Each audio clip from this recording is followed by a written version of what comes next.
The following program contains images of an actual surgical procedure that may be graphic and disturbing. Parents are advised that these images may not be suitable for young children. Welcome everyone to the doctors. Have you all heard the one about the soldier who grew an ear in her arm? It's no joke. U.S. Army doctors just made it happen. If you're saying, what the hell? We're going to tell you how and why this happened. When an Army supply clerk was thrown from the vehicle in a terrible car accident, her left ear was completely torn off. This was the creative solution, modeling a new ear from rib cartilage and growing it in the patient's arm. Wow. Yeah. Well, the man himself, the surgeon who pulled this off, is the chief of plastic surgery at William Beaumont Army Medical Center in Texas, Lieutenant Colonel Dr. Owen Johnson, my plastic surgical colleague.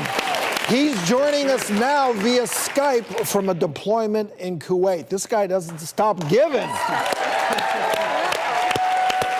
Welcome aboard, Doc. So let's start off. What did it entail to build and reattach this lost ear?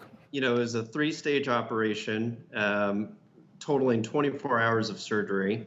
The first stage, I had to make an incision on her chest and harvest the cartilage from her ribs, dissecting right around her lungs, trying to do it in a way that I didn't affect her breathing afterward or puncture and collapse the lung.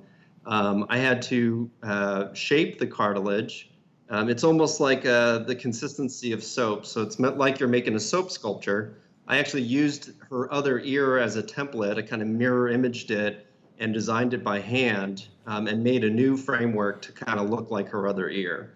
Then I had to make an incision and implant it into her forearm, taking care to preserve all the arteries, the veins, and the nerves that I knew I would need for the second stage. I let that sit for about a year to let everything mature, and then we took her for a second surgery to transfer it to her head. So I had to elevate the skin, the cartilage framework, and the artery and vein feeding everything, find new blood vessels in her neck, and then sew everything together under a microscope.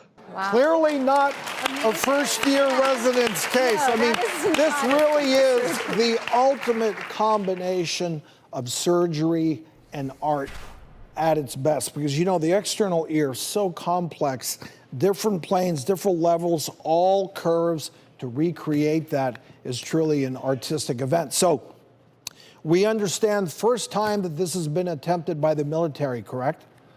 Yes, yes. And she, in 5 years, I understand, will completely look like she has a normal ear, correct? I think so. I mean, I think that after a couple of revisions and debulkings, we'll make it look really good. We'll make it kind of match the other side. And I think that if she's able to walk down the street and meet somebody new for the first time and they don't immediately notice something on the left side of her head, I think that's going to be a success. And it's all her own tissue, so.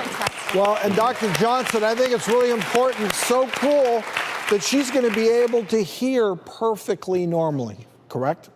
Absolutely. Absolutely. The way it came off and the way the scar tissue was forming, her external auditory canal was actually closing, and she was actually losing some hearing in that left side. Thankfully, her hearing is completely normal now. Well, so we're all and very this isn't the last that we're going to hear of this technique of harvesting. I know that they're doing similar work with reconstructing noses, another key facial feature that is three-dimensional, very difficult to recreate unless you do it all with the proper framework. So a lot of good stuff in the offing, right? Yes, sir. Absolutely. I mean, I think this is a natural evolution of this technique as we kind of push the boundaries of what's possible with microsurgery. Our soldiers are surviving at the highest rate in human history. And so many people are going home alive, but now with disfiguring injuries that, Dr. Johnson, we can't